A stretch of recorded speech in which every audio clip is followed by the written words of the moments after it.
Hey everybody, it's Safi and Marco. Dish Out on Movies, the only movie review show on YouTube to review movies in terms of food.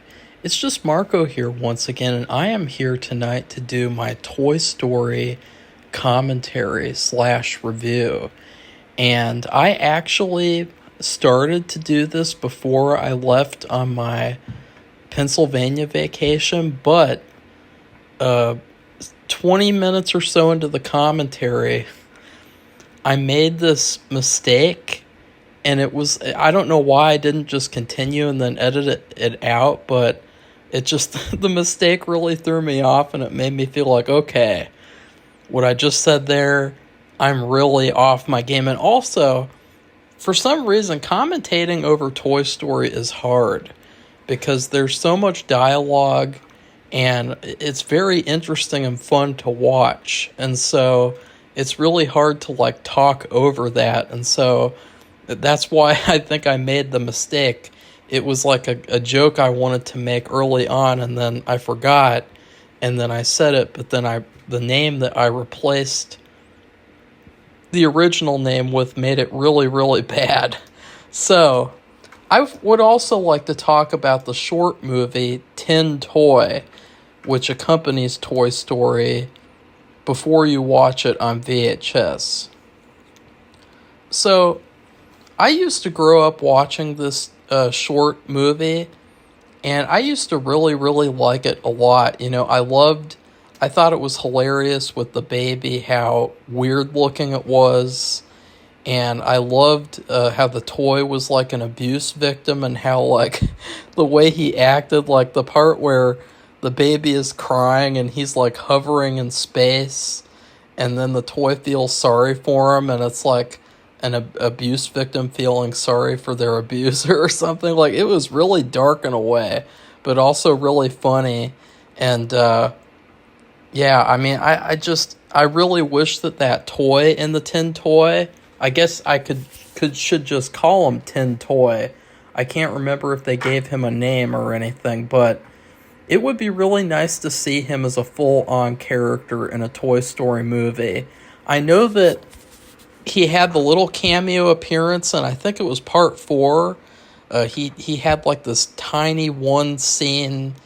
I think it's the one where Bo Peep is reintroduced, and he's just sitting in a room with other toys. And that was fine, but like, I really wish that he would get his due, because he's such a unique character, and I think that he deserves it. He was the first ever toy. He was the first ever toy before Woody or Buzz or what was it, Porky or Ham and Slinky and all those fuckers. Like, Tin Toy deserves his due. So let's get started.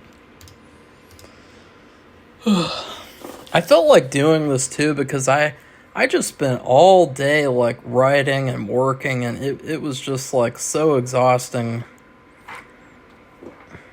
Because the thing is that when I get on the ball or on a roll, I want to keep going on that roll, because the next day I might be like on a totally different wavelength.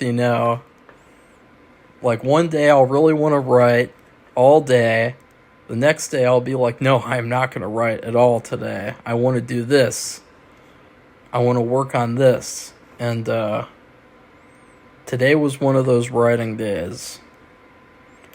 So, as I mentioned in my first commentary, I think that one of the things missing in the Toy Story series is seeing the fantasies of the kids playing with the toys. Like, in part 3, I think we get to see that with Bonnie and her toys in her home, I think. But in part 4, I am like 100% sure that we never get a sequence like the opening sequence of this movie or the opening one of the second movie. And I feel like a Toy Story movie should have one of these sequences. It should be mandatory, because this is the whole point of the toys,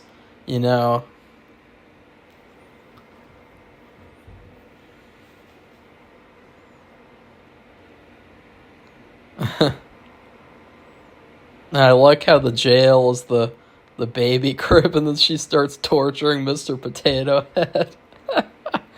That's funny. Of course, you have this classic music. I like Toy Story. I mean, I've seen this movie a million times. I like it, but it's one of those movies that you see it so many times, it starts to lose its magic. If you just watch this movie once every, like, 10 years, it would probably be a lot better. It's also one of those movies that was constantly put on in school and summer camps and things. Constantly. They never put on the second one, the good one, the one that's actually the best one of the series. They put this one on. And also, too, I think looking at this now, another really unique thing about this movie, and something that I don't think a single other sequel does, that actually is something that maybe they should have done and maybe they should do in part 5, is you see Andy playing with Woody all over the house. And you never see that in any of the other sequels, from what I remember. Right? Yeah, I think so. I have a good memory, so... And that also, too, that could lead to more interesting situations, like playing with the toys in other rooms of the house, leaving them in other rooms of the house. Like, I think one of my favorite sequences from this movie is when the toys are trapped in Sid's house. And it's like having to explore that entire house and not just the kid's room or a hotel room or a school or a stupid carnival with a feminazi dummy. Was she a dummy? I can't remember. We're not on the 4th one yet, thankfully.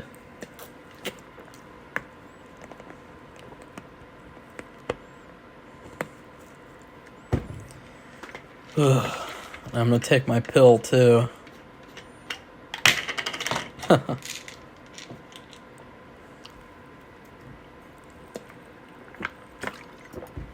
I would like to ask you guys, too, who is your favorite toy? Because...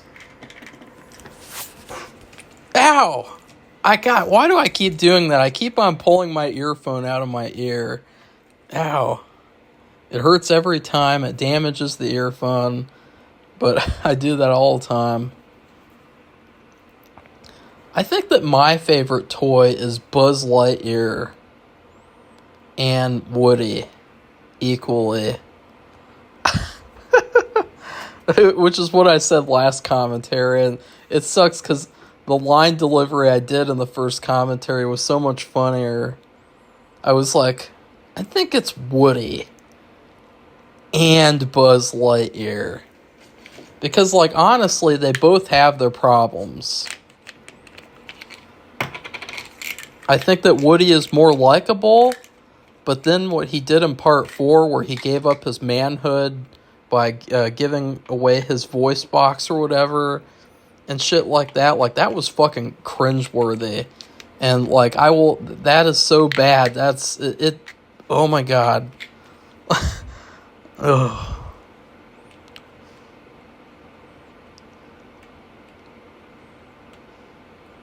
I mean, this movie really establishes a world of toys with all these toy accessories and things. That's another thing you don't see in the sequels. I mean, I'm really starting to think about the sequels now, like, in a negative light, even though the second one's the best. Because the second one's the most fun.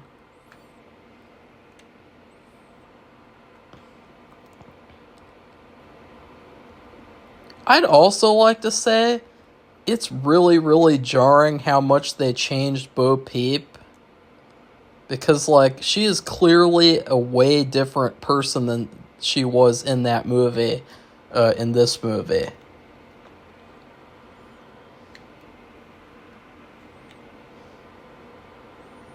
I wonder whatever happened to a lot of these toys, like, it would probably be really sad to find out, but, like, what happened to, like, that microphone guy? What happened to that car? I mean, the car, he was an iconic toy, a huge part of the first movie. He played such a huge role in helping Woody and Buzz at the end. Like, what happened to him? Seriously.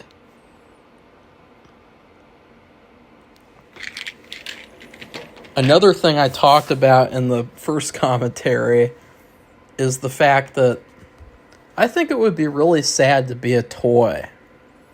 Because you think about, it's basically like the same concept as being a vampire, except at least when you're a vampire, you can do certain human things that I will say wink wink.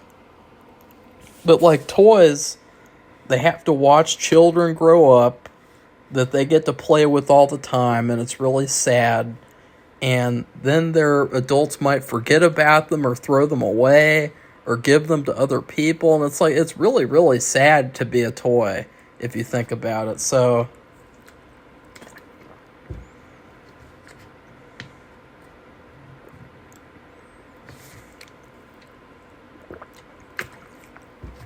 because you think about in part 4, or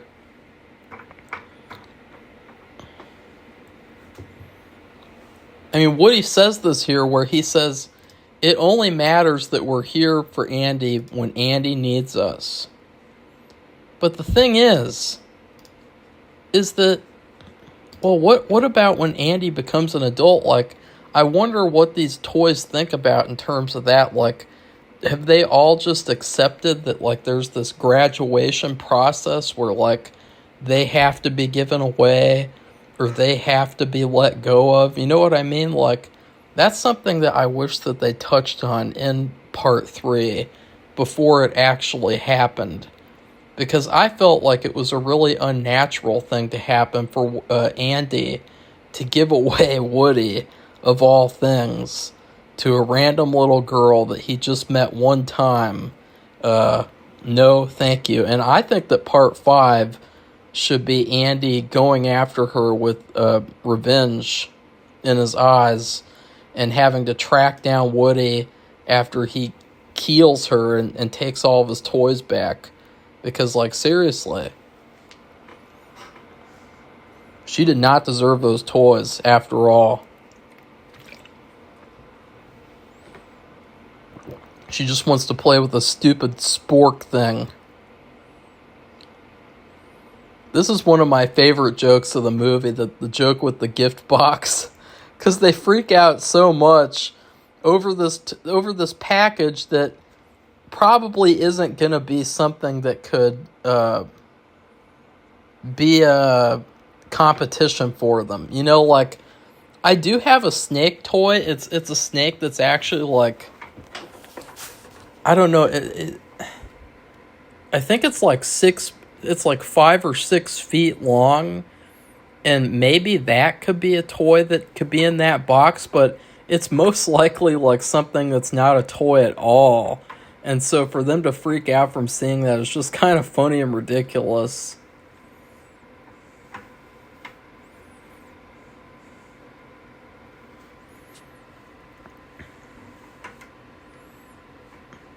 I mean, I'm really starting to look at this movie from an analytical perspective, which is kind of, it's going to change things, because number one, it's like the toys have established their own society, which is not what happens in the sequels. You know, in the sequels, it's just like, it is because the toys are everywhere but the house. They're at the hotel room, they're in the school, and then they're at the carnival. This is the only movie in the series where it's like they have this established society in this house that they work with all the time. They know what to do. They have a routine here with these army men, too.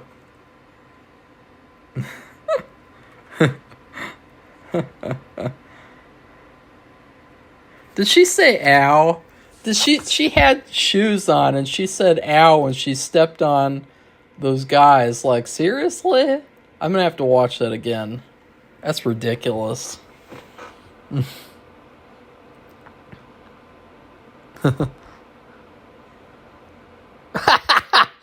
She said ow. What's an ow? Or would it hurt? No, she has slippers on, so maybe it would hurt through the slipper, but I was like, wait a second. And I also you hear her saying Cool Ranch, like Cool Ranch chips are definitely the best chips ever. Doritos. So Andy has good taste in chips.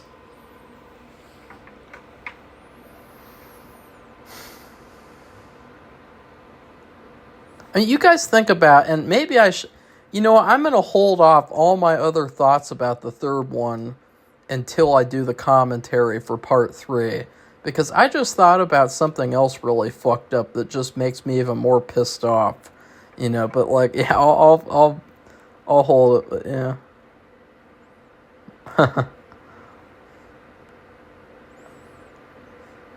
And I know that a lot of people rag on the first movie for having quote-unquote bad computer generation, bad animation, but I think the animation in part 1 looks better than the animation in parts 2, 3, and 4. Obviously, there are some exceptions. I think Sid's dog looks atrocious. Sid's sister looks bizarre. But this movie's animation, everything looks very unique and very realistic compared to the sequels, where everything...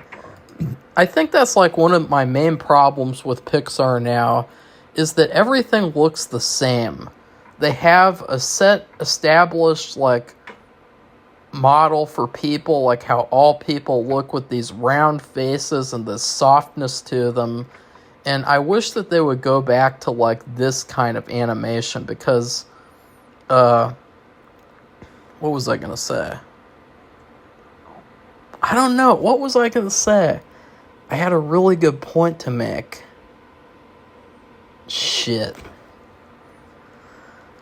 I'm tired. It's only 17 minutes into this commentary.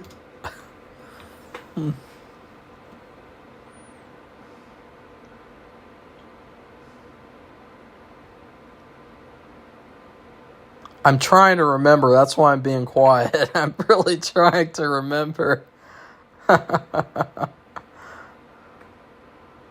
Animation. Come on.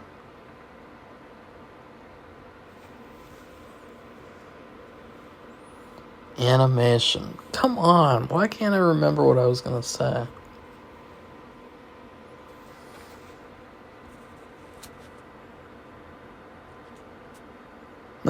See the bed sheets thing, mate? No, that wasn't the one. I want to say... Oh, no. They don't mention what that long present was.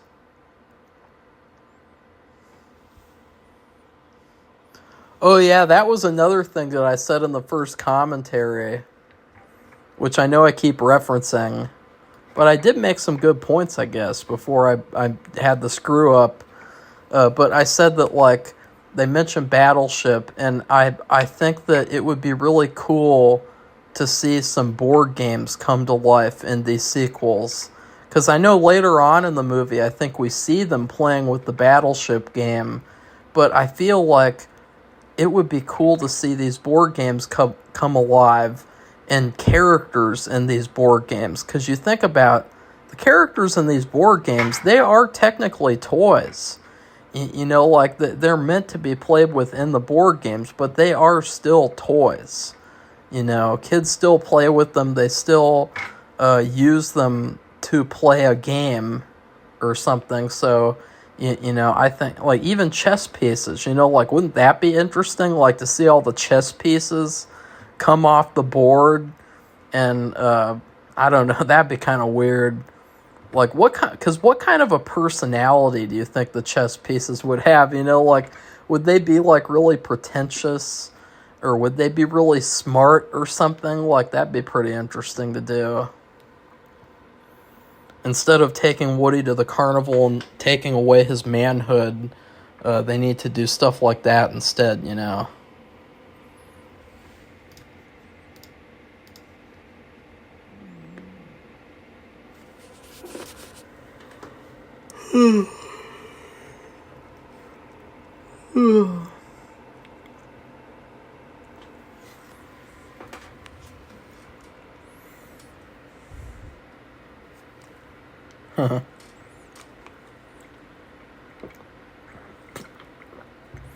I never had any surprise presents.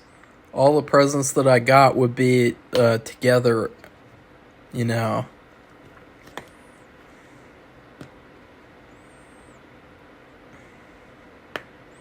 Or maybe, did I have a surprise package? I can't remember if I did or not, but I don't think that I did.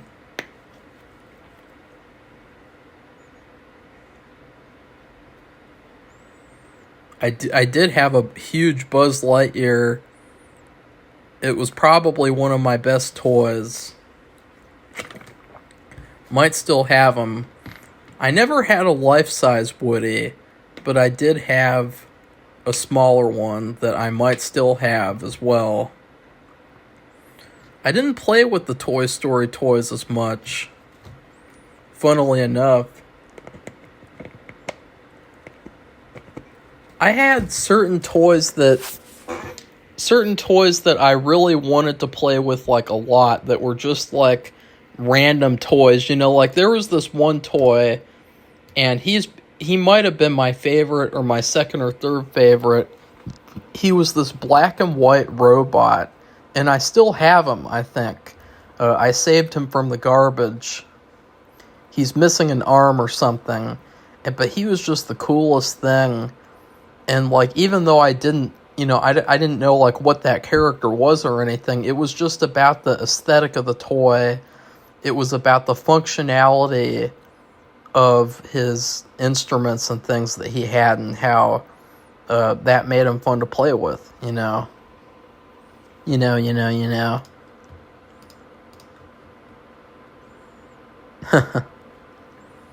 Another reason I think I always liked this movie is because a lot of the I don't know what that was. A lot of the house actually looks like my old house. Like, especially, I think what's really interesting is that, like, my old room, because when I was in the other house, I had 2 rooms. I had one room that was from when I was a kid, and then one room from when I was an adult. And the kids' room, it looked so much like the room, Andy's room. Like the floor, the door, and so like it was really like surreal watching the movie sometimes. Yeah.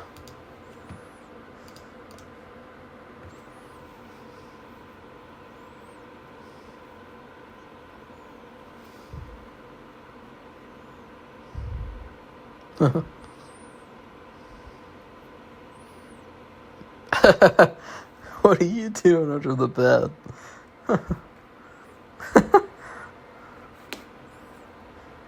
This movie's really good, man.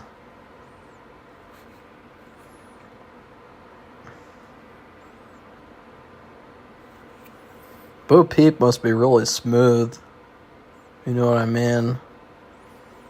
Like, you know, if you have a smooth fascination, that's something else though, is that like, okay, so they changed her character completely.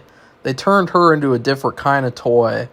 But like, it would be really cool to see now like a real porcelain toy in the series to replace her, because like I don't understand why they ruined her and changed her like that.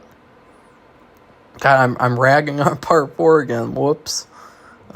It's hard not to do, you know.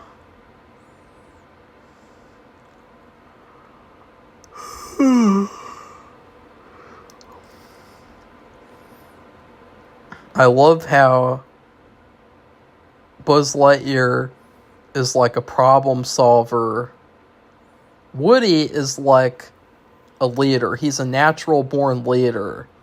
And Buzz is like a problem solver and a loyal strategist type of guy. He's not as much of a leader. And I think that the big mistake... Oh, shit, I was going to talk about part 4 again. Sorry, guys. Like, that movie really screwed me up. Like, you know, I've almost never been as angry as I was watching that movie. Like, I swear, like, that would be one of the top 10 movies I would erase from history if I could.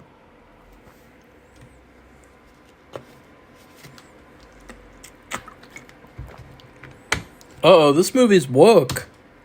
This movie's technically woke, guys. Like, Buzz Lightyear just made a joke about humans still using fossil fuels. Uh-oh. No, I'm just kidding. But, like, it just goes to show, like, you can make smart, like, political jokes in a movie and have it, like, work and not have it be, like, the whole movie and shove agendas in your face. And, because, like, I never noticed that line before. And, of course, I'm really dissecting the movie now, so that's why I noticed it. So, like, it just goes to show, like, good writing, you can have stuff like that and have it be really subtle and smart, and people won't notice, even though they've seen the movie 1,000 times.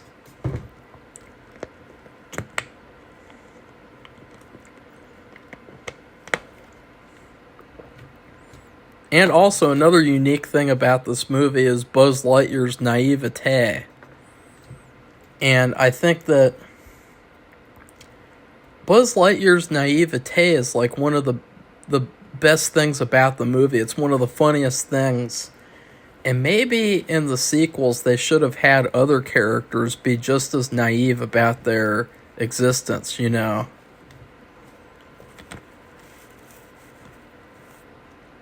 Just think about how interesting that would be. Or think about how interesting it would be. Now, I'm going to pitch like a Toy Story part 1.5 or a part 2.5 or something. Think about what if there was a toy who thought that they were not a toy, that they thought like Buzz Lightyear, where he thinks he's a space ranger. And what if Buzz had to like break the news to him and teach him what he actually is and how to be a toy and how to live with that existence instead of the naive thinking that they had where they thought that they were something that they weren't. You know, like, that would be a really, really interesting story that you could tell that it would make things come like full circle, you know. Just think about it. Oh, and another thing I talked about in the first commentary. I talked about a lot of shit in the first commentary for only having done 20 minutes. But, I said that it's really sad that this movie series is called Toy Story, because you could really make 1 million Toy Story movies about different toys in different countries, different characters. But people are always going to associate Toy Story with Woody and Buzz. So you really can't do that. And so in 20 years, if Pixar wanted to make another movie about toys, they'd have to call it something different, you know. God, I keep saying you know.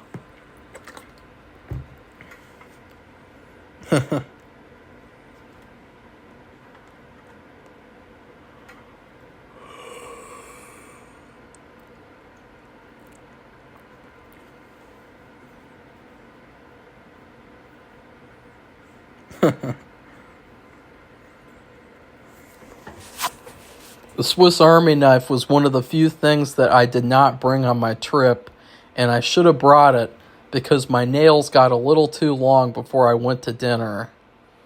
And then at dinner, the woman that I was eating dinner with for most of the night, she, you know, was showing off her nails, which had like this really nice blue coloring on them. And then I was like, here's my nails. They look like crap. They just look, because they're overgrown. They weren't trimmed.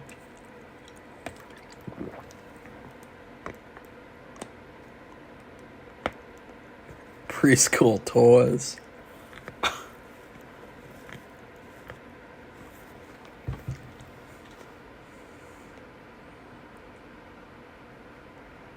I think what... Okay, do I count part 4 or not? I'm just not going to count part 4. Woody is my favorite toy.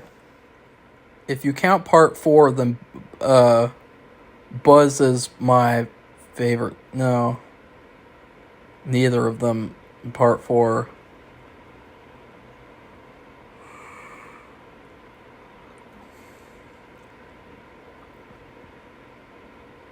This movie has a lot of good jokes for adults, too. I think the second one kind of does, too, but then in the third one, it's more of a kid's movie. And then the fourth one is like, I don't know what the fourth one is. So, again, this is kind of terrifying. This is kind of sad, actually, because it's like, I'm looking into this movie so hard that I'm basically coming up with like a million arguments for why this movie is better than every single sequel in the series, even though I think the second one's the best, entertainment-wise.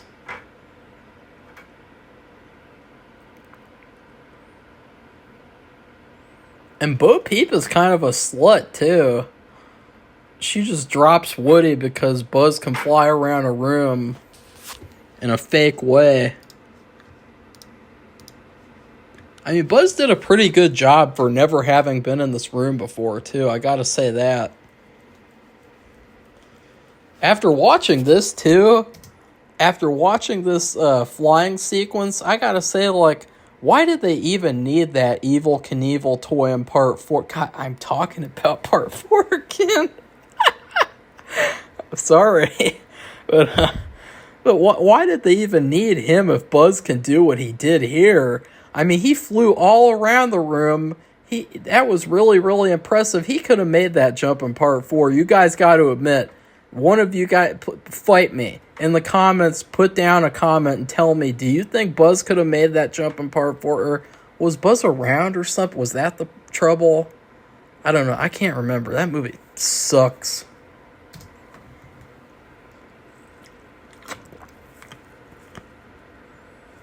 Andy's got like a cowboy thing. That's one of the things I guess that I like about this movie and Inside Out too, is that you think like nowadays a lot of kids don't like cowboys anymore because they're made to think that all cowboys are bad and they're all racist or whatever, but like kids used to really be into cowboys. And then in Inside Out, I liked how the little girl was into hockey. And, nowadays a lot of kids aren't into hockey unless they live in Canada. And cowboys and hockey are cool. In fact, that should be a movie. What would you guys think about that? Cowboys versus hockey.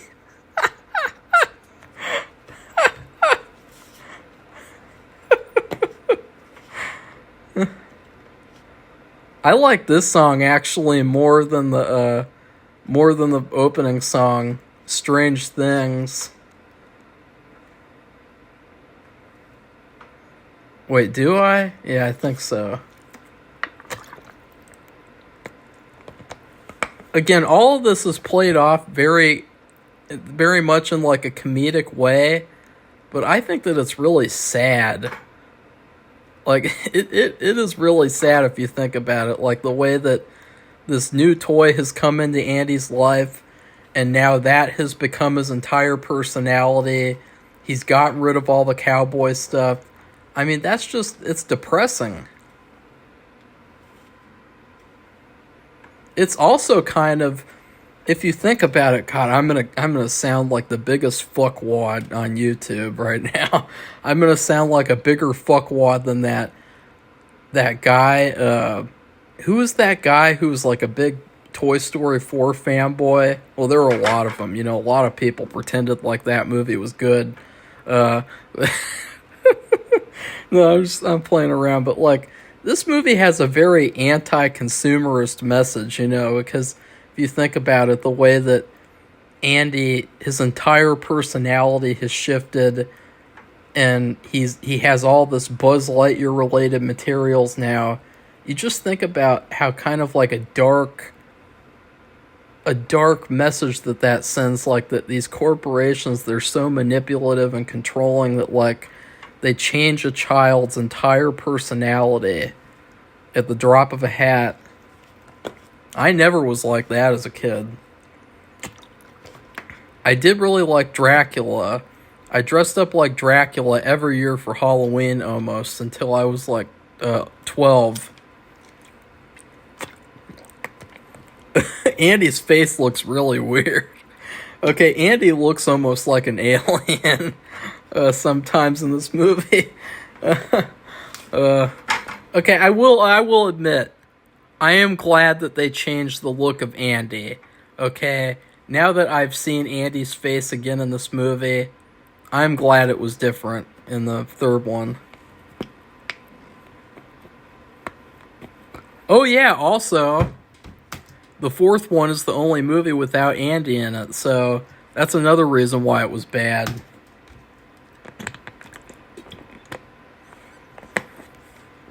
This shark toy is a fuckwad too. I mean, the joke is on that shark toy because I'm pretty sure they threw that shark toy in the trash.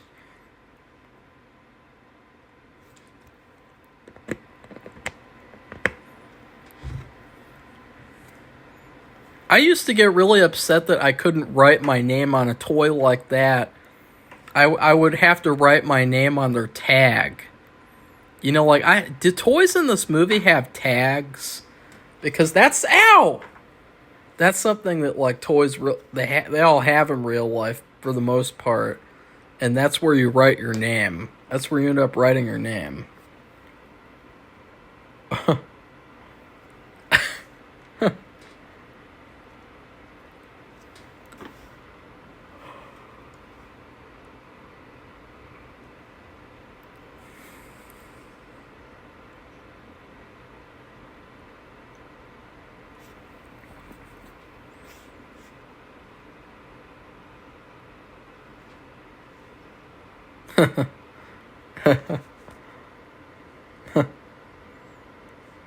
That's like me when I came back to Beaver Creek. When Woody takes Buzz's helmet off. Never mind, not now.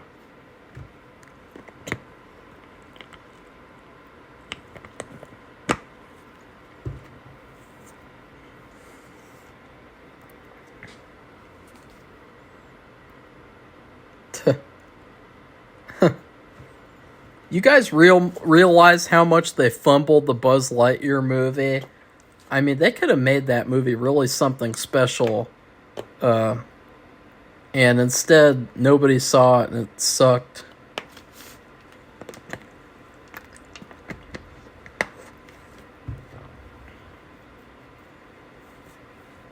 Also, is Sid the best villain of the series? I don't know. Because I feel like Stinky Pete is a lot more evil because Stinky Pete knows what he's doing. Sid, for all of his evil, he doesn't know what he's doing, and he doesn't know that he's hurting these toys. And so it's really kind of hard to even call Sid a villain.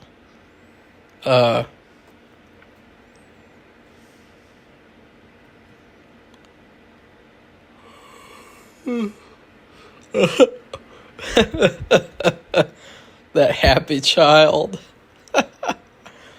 Yeah, he tortures toys just for fun, but like he doesn't know the toys are alive, bruh.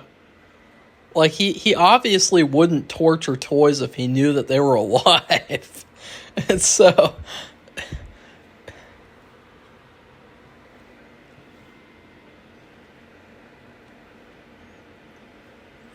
another thing I feel like too, and this isn't like a criticism, this is just something to point out, but you know how Woody asked Buzz to prove that he could fly?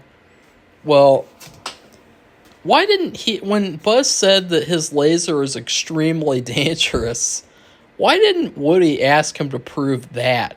Because as soon as he'd ask him to do that, Buzz would try to laser something and destroy it, and then you would see that, like, oh no, that's not a laser, it's a light, and he's just a toy.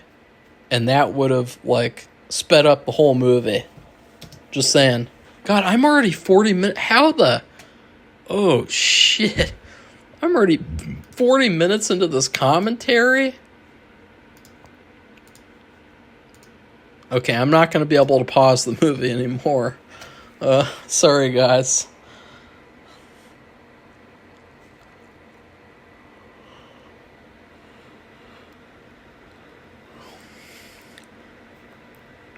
As far as I know, there's never been a Pizza Planet.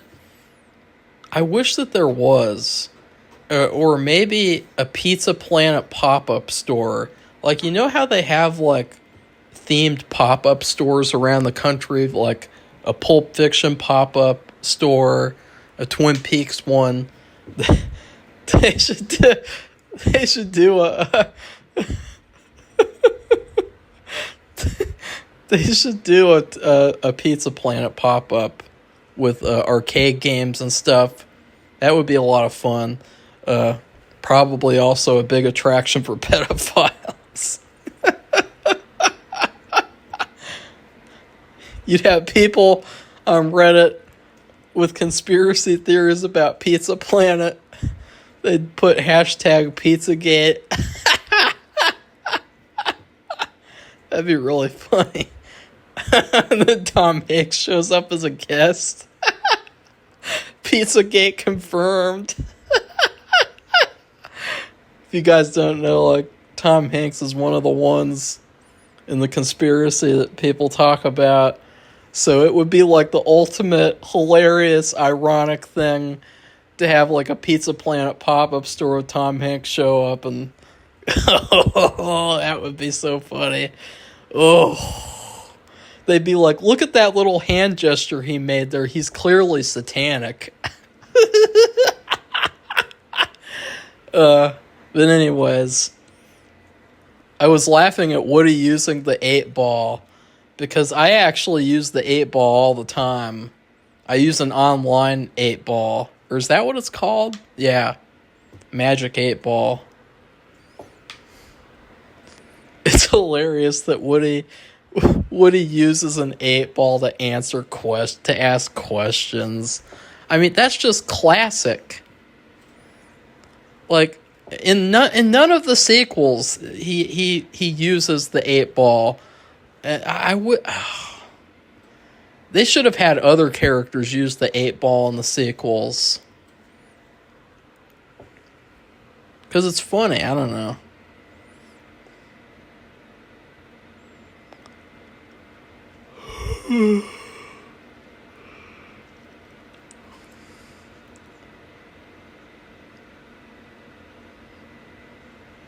I know that originally, I haven't ever watched a video about the original Toy Story and how it would have been completely, but I know that Woody was supposed to be a lot more mean-spirited. And I love this joke, too, with the Etch-a-Sketch and the Hangman's Noose. But, I think that it's actually really warranted for Woody to be as mean as he's being. Because if you think about him being replaced means that Andy could send him away. And again, we're dealing with that question of what do the toys think about when the kids move on? Or when the kids have to move on? Or do they think that kids will keep them their whole lives? And even if they do, what happens when they die? Or what happens when their kid breaks the toy? Or destroys them or doesn't want to play with them, you know?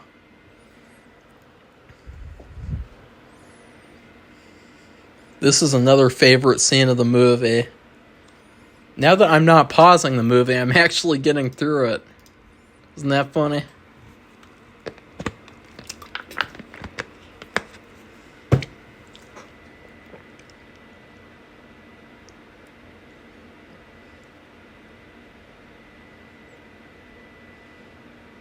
I'm excited for it. I'm so excited for the line. I love the fly on Buzz's face, on his helmet. Ugh! Did you guys see the slime off of that fly? Ugh.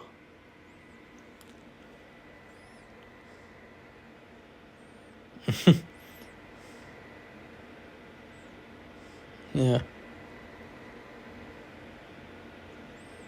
Wait for it. It's gonna happen soon.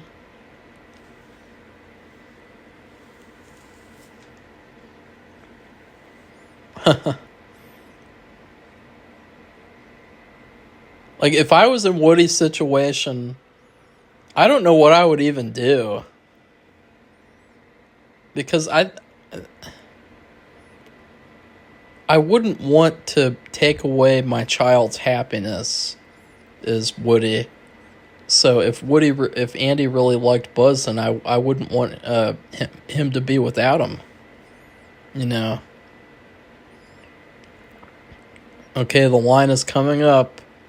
It's coming up.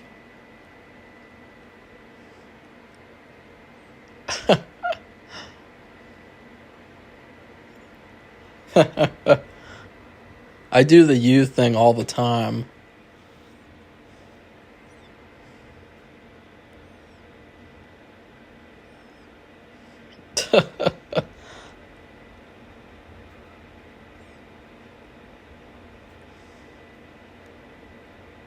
I'm just waiting for that line.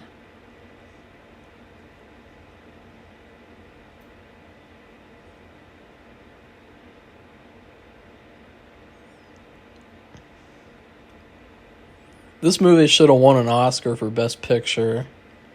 Probably.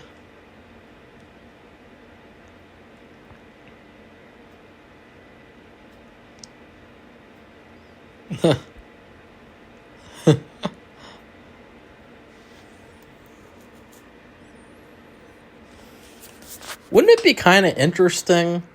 I know that... Oh, wait. Actually, no. When they made a Buzz Lightyear movie... Oh, here it is.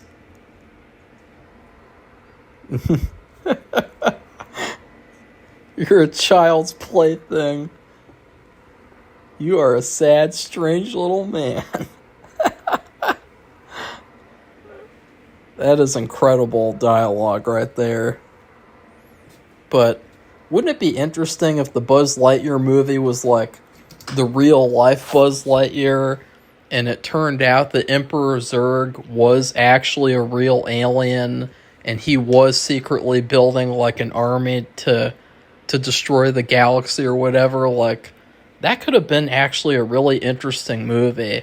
Or like maybe like old man Buzz Lightyear, like the real life one, and he has to come out of retirement to fight Emperor Zurg or something. Like, that could have been good. Would have been a lot better than that stupid movie that they made. I tried watching that movie. I only made it like 2 minutes into the movie before I said, wow, I'm not watching that. But now I'm going to have to for this effing video series. Oh shit, I paused the movie again. Can't do that anymore.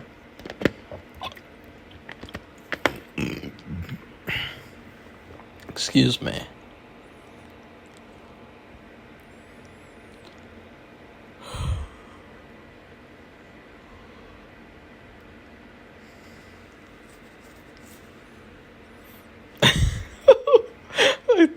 I just thought of another funny idea.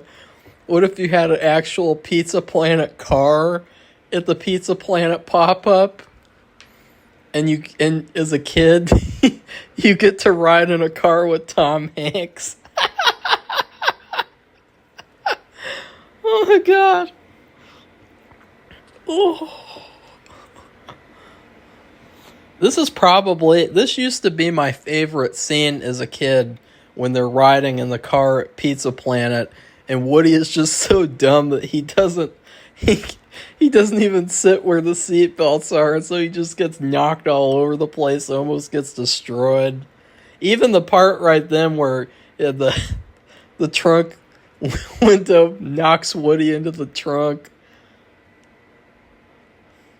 Yeah, this scene is amazingly hilarious. You just think like,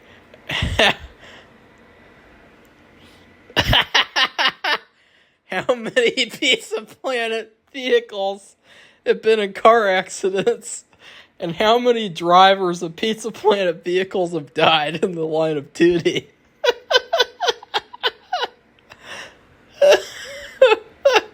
And also the visual of Buzz Lightyear wearing a seatbelt is pretty hilarious too. God, that is so cool, that Pizza Planet. Like, imagine if that was real.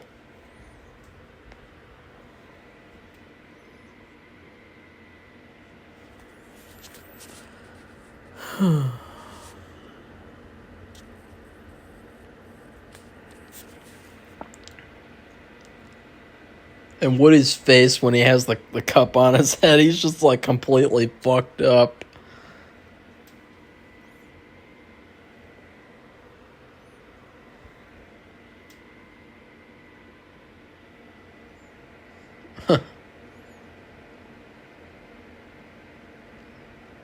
The only place that this kind of reminds me of, well, actually not really, but like, wow, this is so cool. This place is really cool, even as like an adult, you know, like this place looks like awesome. Alien slime drinks. I wonder what that is. Oh god. Oh, I just thought of another really bad but funny. Oh god, I paused the movie. I can't do that. Imagine an alien slime drink station and Tom Hanks is there and he helps you pump out the slime. He pumps the slime into your cup. Oh no. But when I was a kid, one of the few birthday parties that I went to that weren't my own was this guy's that he did like a laser tag party. Ooh, I hear thunder outside. And the place kind of looked like this a little bit. It'd be fun to play laser tag again. It was a little stressful though. It was a little like, I think there was like a time limit, which I guess there has to be, but like, yeah, I don't know. I can't really remember it very well, except for the interesting like painting designs they had on the walls.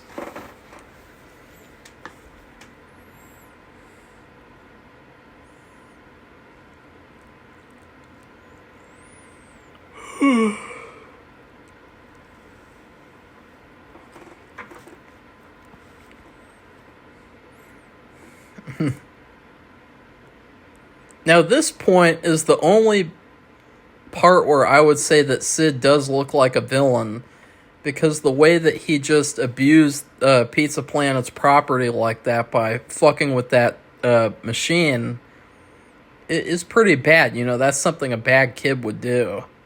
And it doesn't matter if that machine is alive or dead, you know, it's not his property to destroy.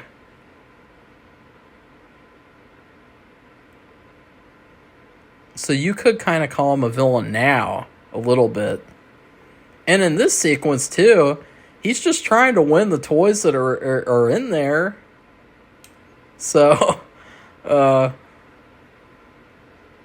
he just is really excited to win this toy, and he's winning it fair and square. I mean, props to Sid. He's really skilled at doing the claw machine. I mean, oh god, I'm gonna pause. I can't pause the movie. Have to keep remembering. But at the bowling alley, they used to have a Chucky toy, a Chucky and a Tiffany toy. And I tried over and over and over and over again to win those toys. And I was never able to, and then they'd eventually disappear because other people would win them. So, like, yeah, like, props to Sid for being skilled at, skilled at the claw.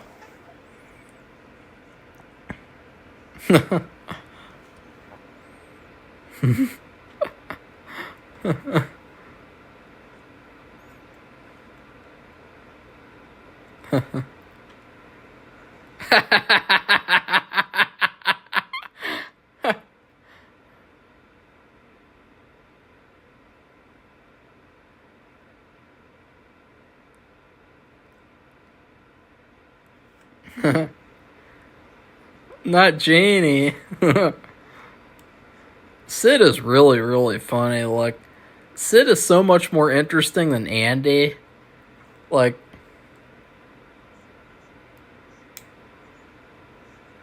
what is this? What is this fantasizing about him, like, taking apart toys and committing, like, doing medical procedures on them? I mean, what is his... Like, I would love... Oh, God, I paused the video. I can't do that. I would love to see, like, a psychologist analyze Sid's personality from this movie. Honestly, the Janie toy is not as scary looking as Sid's sister or Andy, you know. And this room used to really scare me as a kid, too, Sid's room. Woody's like, we're gonna die. And so that's another thing, too. Woody just mentioned death, and so these toys have a concept of death. Where did that come from? Because traditionally, death is usually, like, natural, and so, like, I mean, you know, you guys know what I mean? Like, how did the toys learn about the idea of death? That would be something really sad to figure out.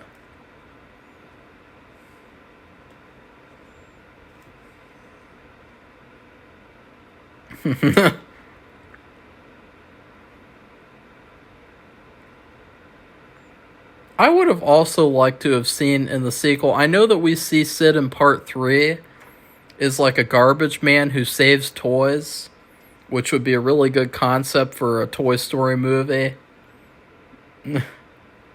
But it would have been fun to see Sid in part 2 playing with these toys and treating them really nicely, you know. God, I keep saying that. I need to stop doing that.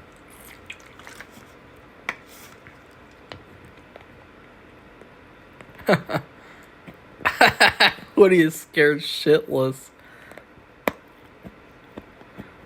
Yeah, see here with the laser thing? Like, Woody knows that it's fake, so why didn't he just have him try that out at Andy's house to prove that he's a toy?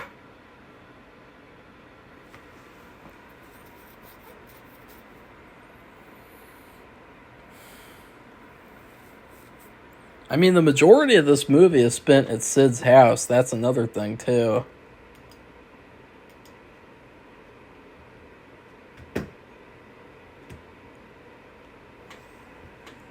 I never lost a toy, too. Just not trying to brag, but just saying.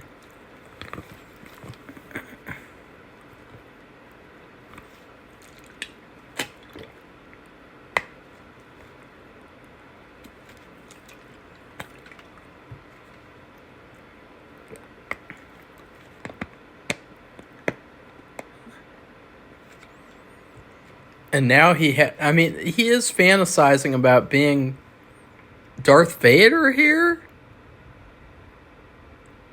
So that's another thing, like, he fantasizes about being movie villains, which a lot of kids do that. Like, I used to like to be Dracula. So, but yeah, and you know, another thing, his teeth look really messed up, and so maybe that's a part of why he has such a bad personality, is that he is in some kind of, like, misery or embarrassment from having all those orthodontic problems, or whatever you call them.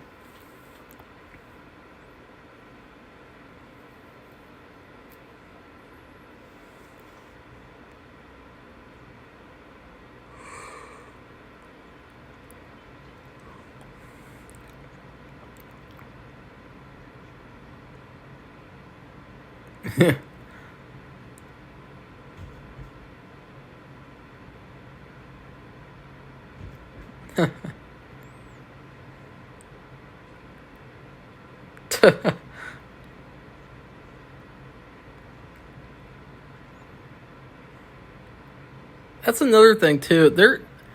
I think that is kind of idiotic because, like, I don't think that there could ever be such a thing as a toy cannibal, because that would mean that toys actually eat stuff, or they eat each other like that. That doesn't make sense. That's another nitpick though, because the movie's good. It's simple but good. It's basic. It's good. It's Toy Story. Second one's better, a lot better. Third one, not as good, but still okay. Still pretty good until the ending where Andy gives away his toys.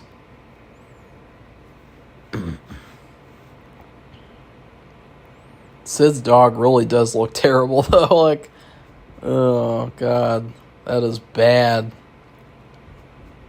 But all they'd have to do is just fix a couple of characters and things in this movie, and then I would say it's a damn good looking movie.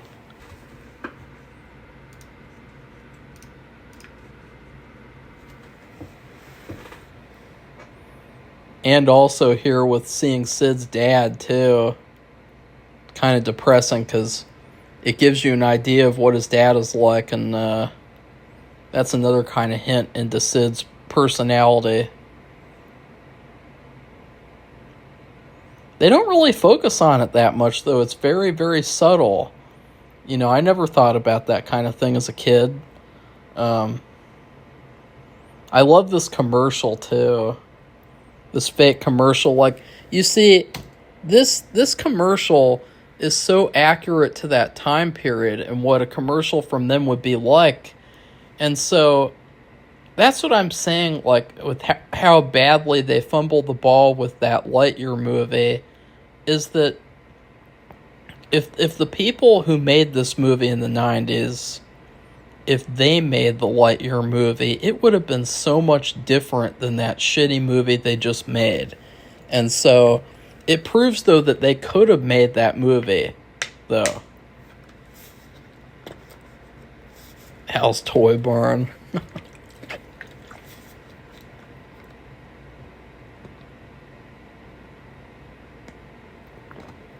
And Buzz never saw that made in Taiwan before?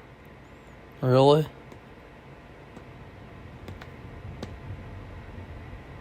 I like the thunder. I really like thunderstorms. I wish that I would have like a thunderstorm every other day or something. Like, that'd be really cool. And then like a snowstorm every third day. I don't know.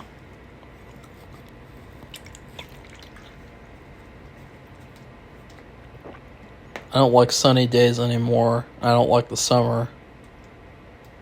But that's not true. I like sunny days, but when you have so many sunny days in a row, it brings allergy problems, so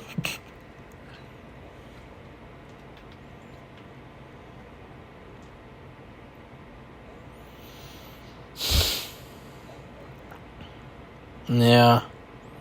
This is basically like the opening scene of my movie.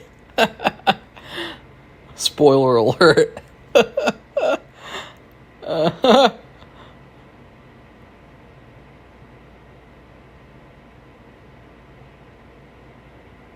That's really depressing too. I love that they're willing to go there though. You know, and I think that if you look at a lot of other kids' movies, that's an element that's kind of missing from other kids' movies, is that element of seriousness and emotion. Pixar movies always have that emotional draw. Like, you know, the sequence with Jesse in part 2, it really touches on how I said that being a toy is sad. It really like goes through that and what that argument means, and like how it proves me right, actually, in thinking about it. Mrs. Nesbit. That, I think that is my favorite joke of the movie. Like, what the hell? Like, what is a Mrs. Nesbit, you know?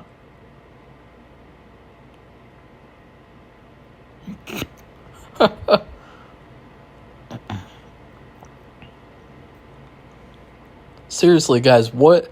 I want to know the origin story of Mrs. Nesbit.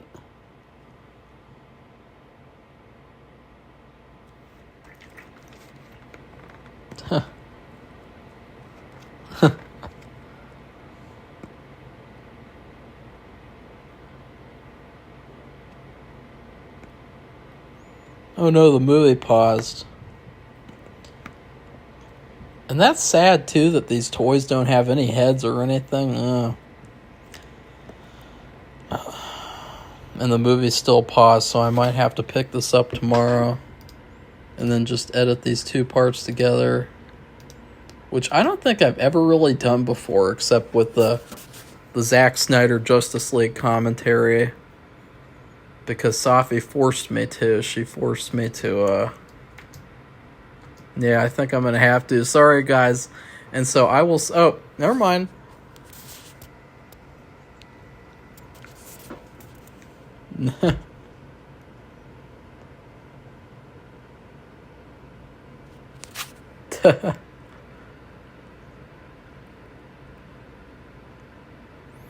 He's Mrs. Nesbit. That's MK Ultra confirmed.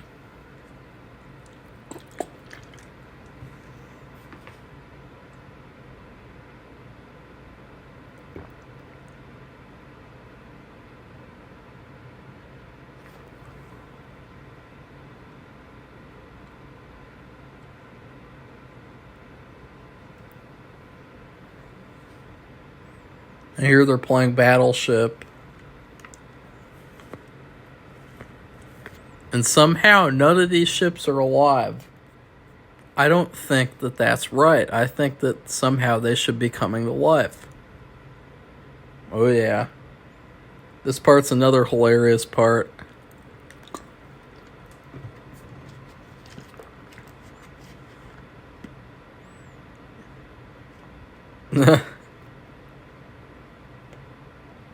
I just love this part.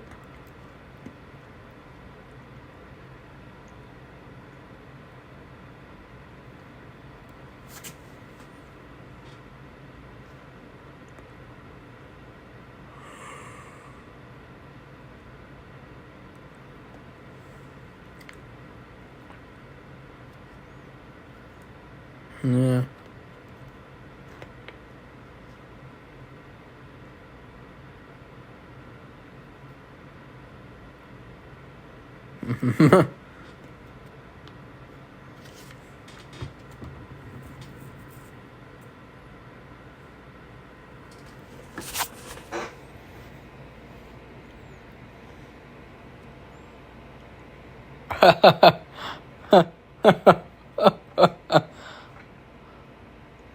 I love how Woody tries to make this work, though, with Buzz's hand.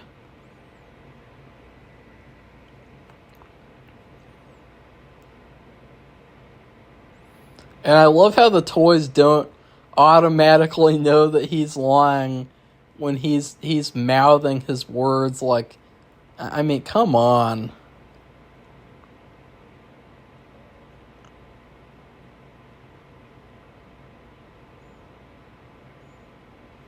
Yeah.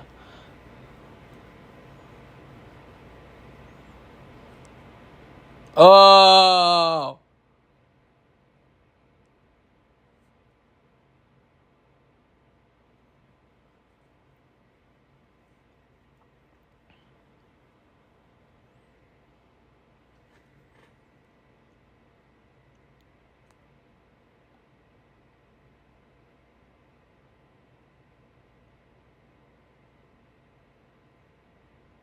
There's a little sad period in this movie. Actually, I think the sad period lasts for a long time.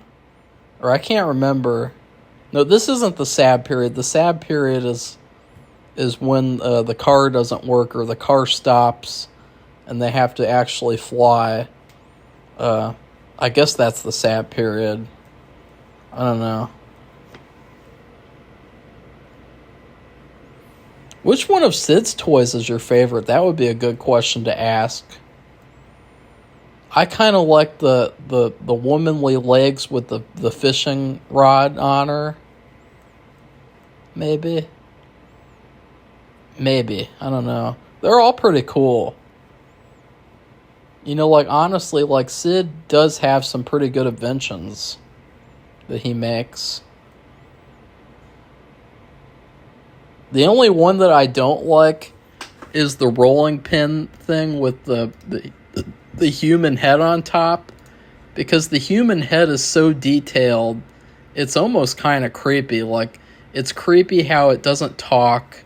It's creepy how none of the toys talk, actually. Yeah.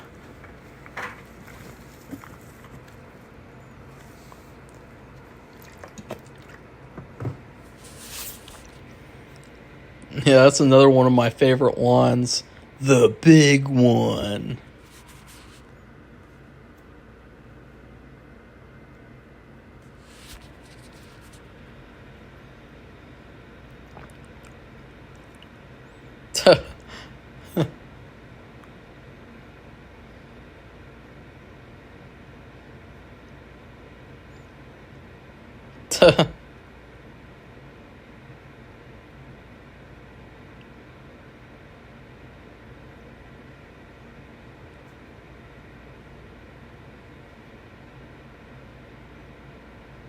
I mean, I think another thing to take into consideration, too, with this movie is that Pixar is just doing the best they can at this point. They're not at their full capabilities.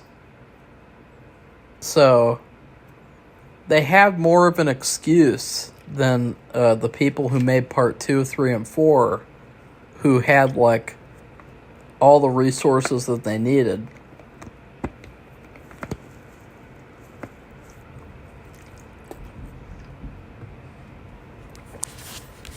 Because this movie might not have been successful. I mean, you never know with things. And,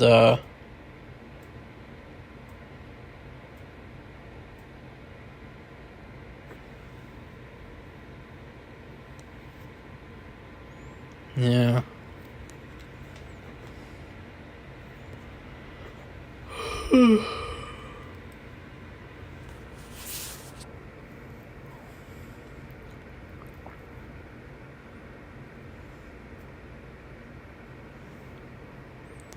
Who would you want your moving buddy to be? I would want it to be Bo Peep. Because there'd be a lot of moving going on. I've been making a lot of moves on Bo Peep. Well, she's my moving buddy. Oh, God. And why is Sid sleeping in that position? Of all positions, that is a weird... I've never seen someone sleeping in that position. I mean, that is just weird, guys. I mean, you got to admit, I've never heard someone talk about that, but, like, that is really weird.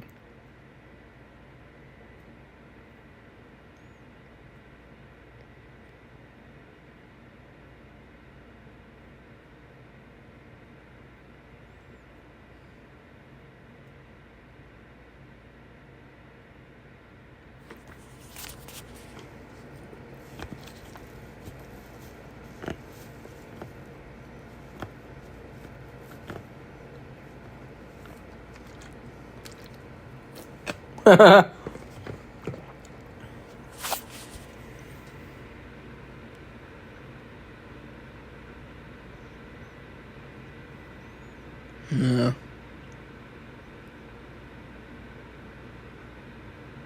I would kind of agree.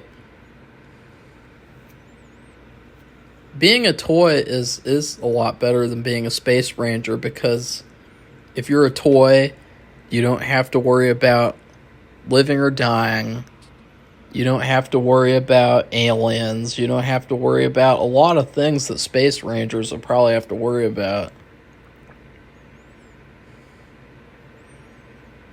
You know, Woody is making a lot of arguments for why Buzz Lightyear is a better character than him here. Like how he glows in the dark.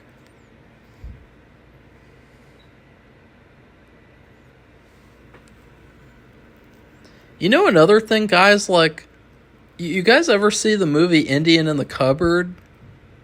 Because this movie is basically like an animated remake of Indian in the Cupboard in a way. Except in that movie, the kid takes care of the toys, and the toys are actually like humans. But like, yeah, this movie makes me think of Indian in the Cupboard, which is actually a pretty good movie. I wish that they had made sequels to that movie, though. Because I never read the books, or I never was interested in reading them, but I wish they had made, like, movie versions of the sequels. Because that first movie is pretty rewatchable. That would be another good movie to commentate over. I already know what food review I'm going to give this movie to, so I'm going to go ahead and give it since we only have 20 or so minutes left. I would give this movie plain old birthday cake, which is vanilla cake with vanilla icing and sprinkles, I guess. You know, whenever you think about birthday cake, for some reason, I don't know why, but for some reason you always think about, like, vanilla cake with vanilla icing, even though, like, the majority of the country always gets, like, chocolate cake with vanilla icing, or vanilla cake with chocolate icing, or chocolate. You know, they never get vanilla with vanilla, for the most part. Not that vanilla with vanilla is bad, but, like, it's just weird that that's, like, what you associate the term birthday cake with. And I think that this movie is definitely, like, a slice of vanilla birthday cake. In the sense that it's very basic, but it is pretty damn good, and it's classic.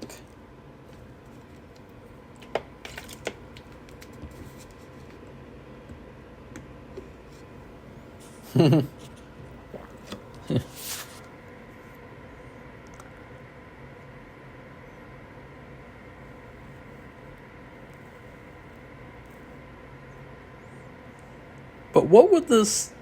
No, actually, I think the dog would do some damage. Yeah. Yeah. I really like this final part with what Woody does to Sid and how he gets him back. Like, I think that that's another highlight of the movie.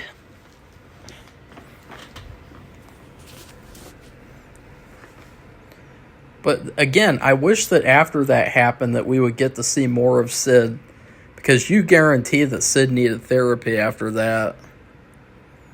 Like, he was never the same kid after that. He probably had nightmares. He probably would, like, cry himself to sleep and shit.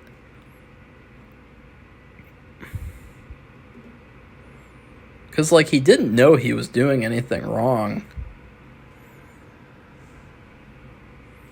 And Woody says they're going to have to break a few rules. What rules?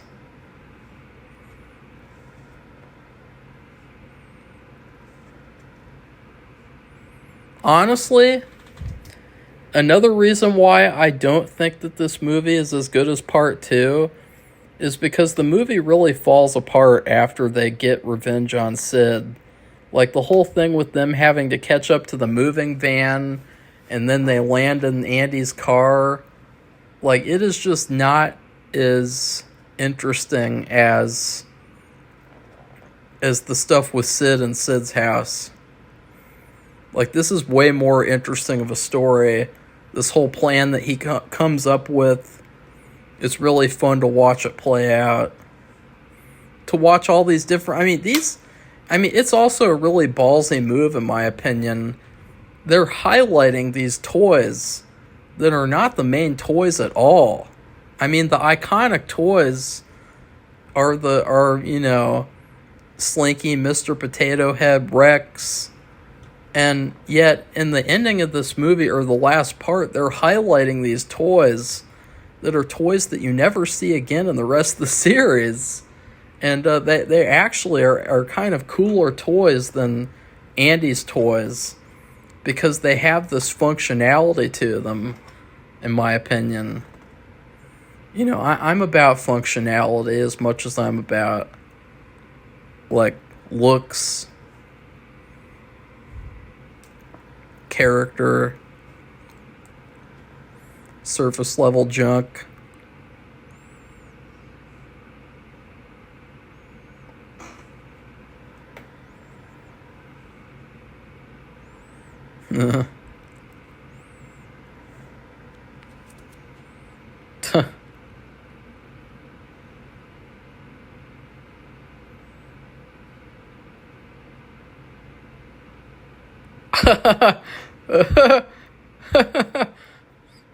Sid's sister just slamming the door on the dog like that. Sid's sister is also an interesting character. Like, honestly, like, I'd like to just see a Toy Story 2 that is just all about Sid and his sister. I know that sounds kind of, like, bizarre, but they're so much more interesting than Andy. Like, guys, let's be honest here. What is interesting about Andy from Toy Story? What is interesting about his stupid sister Molly, who's a baby in this movie? Nothing. Nothing is interesting at all. At all. Maybe now that Andy's an adult, he'll be interesting. But Andy as a kid is like the most bland, boring character of all time. At least Sid actually has a character. At least his sister actually has a character. Characters that you can explore.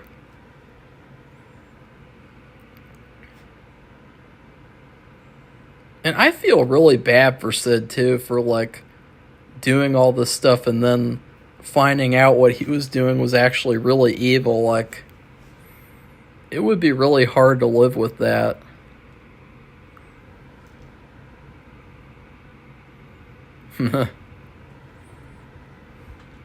Sid Phillips.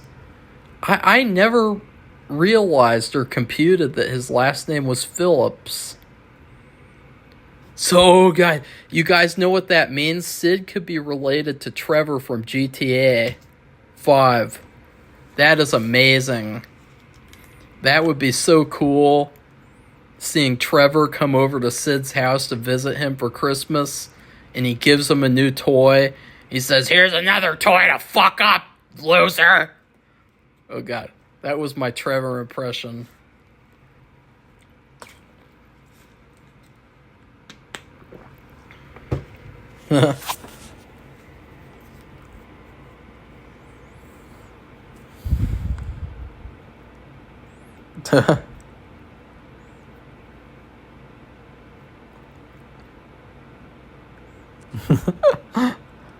Another thing, too. It's so awesome. It's so cruel at the same time. But, like...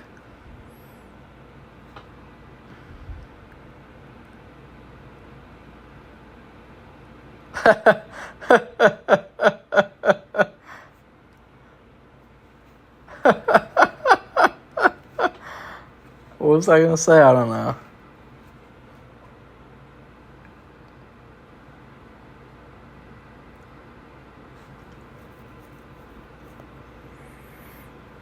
The animation in this movie really has personality to it, which is what the animation in the sequels don't have. And I know that's mean, but I'm just telling the truth. I'm telling it like it is. And now from here on, the movie falls apart. And I stand by that wholeheartedly. Like, this whole part with the moving van is so bland and generic and uninteresting the whole thing with flying by actually using the rocket and everything, like, it's stupid as shit. The only saving grace is the shot of them flying in the sky together, which is like an iconic shot, but it's still stupid. And then you have Sid's dog being like the main villain now, and he looks just so terrible. And yeah, another thing too, I'll give you guys like a good SJW type of argument. This movie makes you hate pit bulls, which is like a big problem, you know, like the same thing with like how a lot of people hate black cats, you know, like, so this movie contributes to people hating pit bulls and possibly treating pit bulls terribly. Oh god, that part where he pulled the dog's eyelids, like, that looks so fake and phony. Ugh. I hate this part of the movie. Like, I genuinely hate it. I think it's stupid and dumb. I would go so far as to say that this whole last part of the movie, it is almost just as bad as Toy Story 4.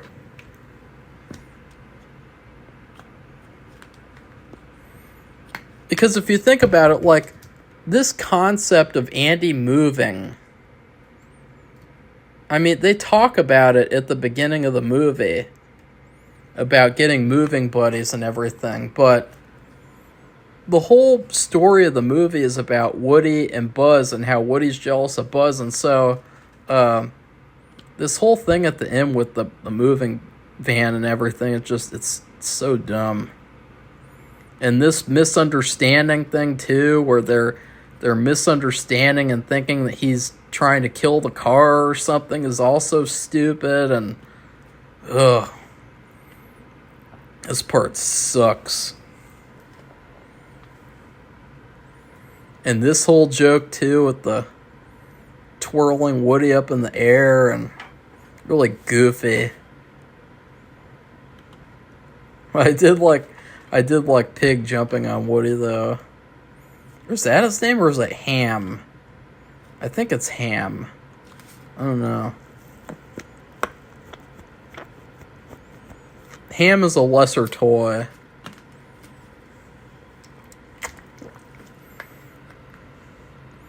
My favorite toy used to be Jessie until part 4, by the way. Like, I love the name Jessie. I love Jessie's story in part 2.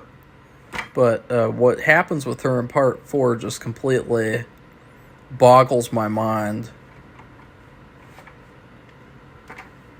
I can't wait to do the part 4 commentary. I can never stop my hatred, pure, unabashed hatred for part 4. But I do really love this car toy. I think that this car toy is a really underrated toy. I guess his name is RC. Like, I wish that RC would have been in sequels and that he would have been, like, involved in the sequels.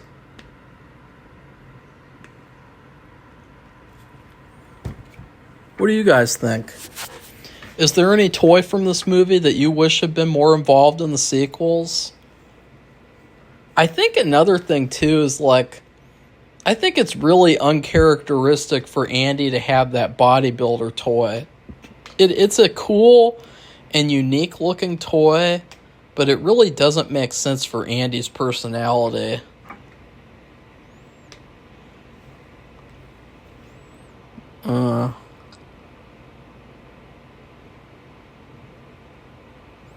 I think Slinky is a pretty damn good toy. Oh god, Molly looks terrible too. Did you guys see that? Ugh. You guys noticed how they kind of avoid showing the mom fully so far? Kinda. I think we see her full face at the end. I can't remember though. Or in the sequel. The second one, which is the best one. I sound like such a douchebag when I say that, but I don't care.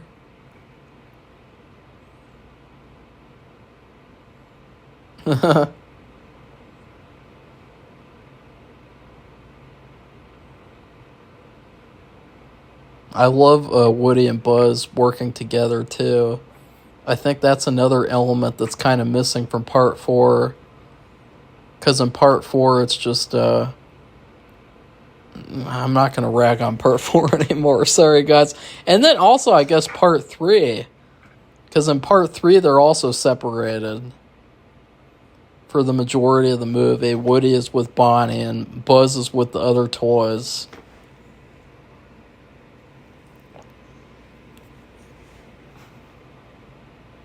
And here's another thing, too. Without Sid, they never would have been able to catch up to them. So, I mean, Sid gave him the rocket and everything.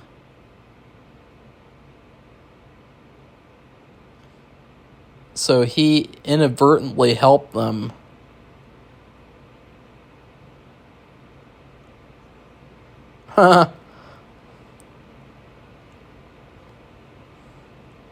Yeah, this part is actually kind of cool. Really heartwarming.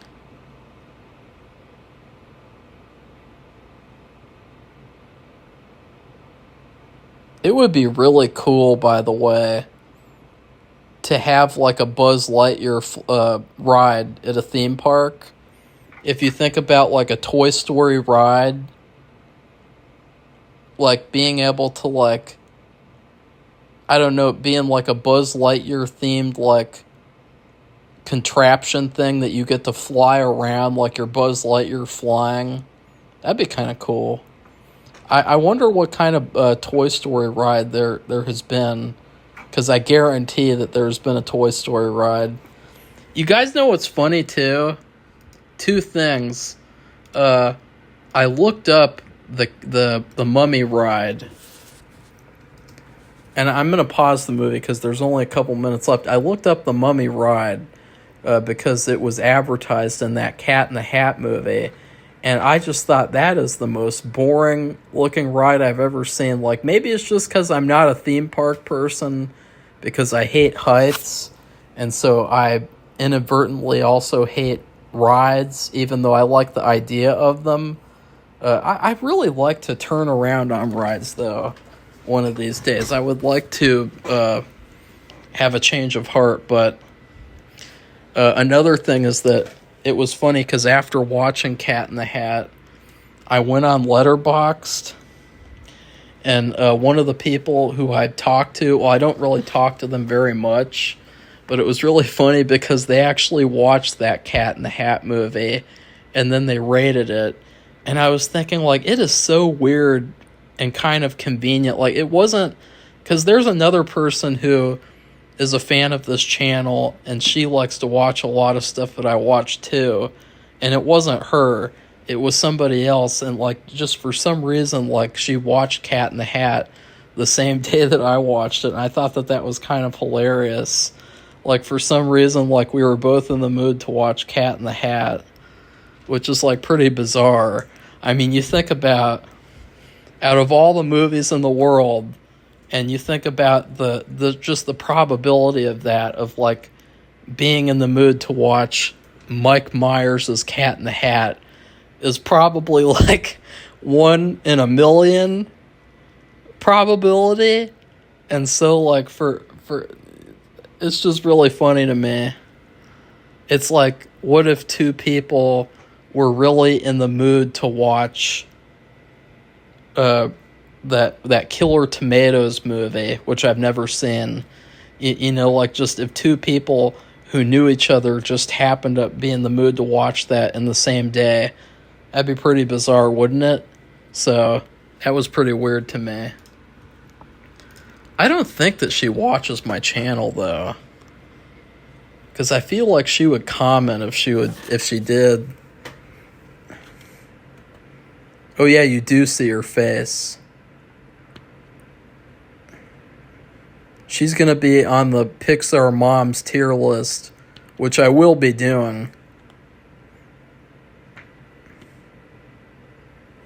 I don't like Andy's new house, too. It doesn't look like my house, so I don't like it. I'm just kidding. Excuse me, sorry.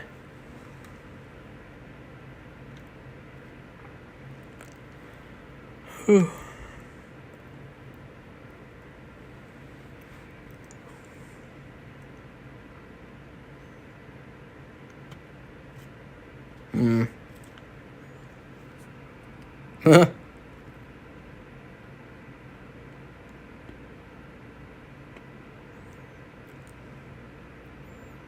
And Bo Peep has lipstick somehow. That's another interesting thing. That implies a couple of disturbing things, or a couple of interesting things. It implies that Bo Peep has to actively go into Andy's mom's room and steal her makeup so that she can use it. She also has to use it, which, I mean, how would you use that as a small little toy like that? Use life-size makeup. But it also implies that even, like, female toys have some sort of a sense of, like, beauty and keeping yourself pretty by using makeup and stuff like that. And so that's what I'm saying. The Bo Peep in Part 4 is totally not like the Bo Peep in Part 1. That's just proof.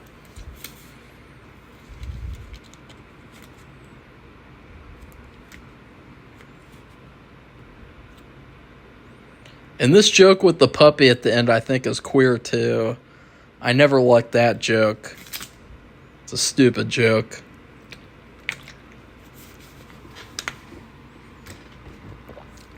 So, yeah, that is my commentary for Toy Story. I'm sure that there's a commentary where the actual actors of the movie did it, and it would probably be a lot more entertaining to watch, so... if you managed to get through this commentary, then I hope you enjoyed it at least. You know, I mean, I like to have fun, and it's fun to me because with a lot of these movies like Toy Story, you wonder what is there that you can say. And when you do a commentary, though, you're not really thinking that. You're more so thinking like, I'm just having fun watching this movie, getting through it, and I'm making comments about little things here and there. And it's not as much of like it's not as difficult of an experience, you know? So anyways, please like this video and comment and tell me what you think of the first Toy Story.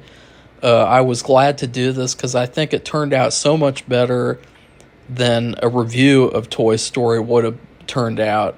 And then also, please subscribe to our channel if you'd like to see more movie commentaries like this, because I enjoy doing commentaries almost more than doing reviews. So, that is a hot take, but I do.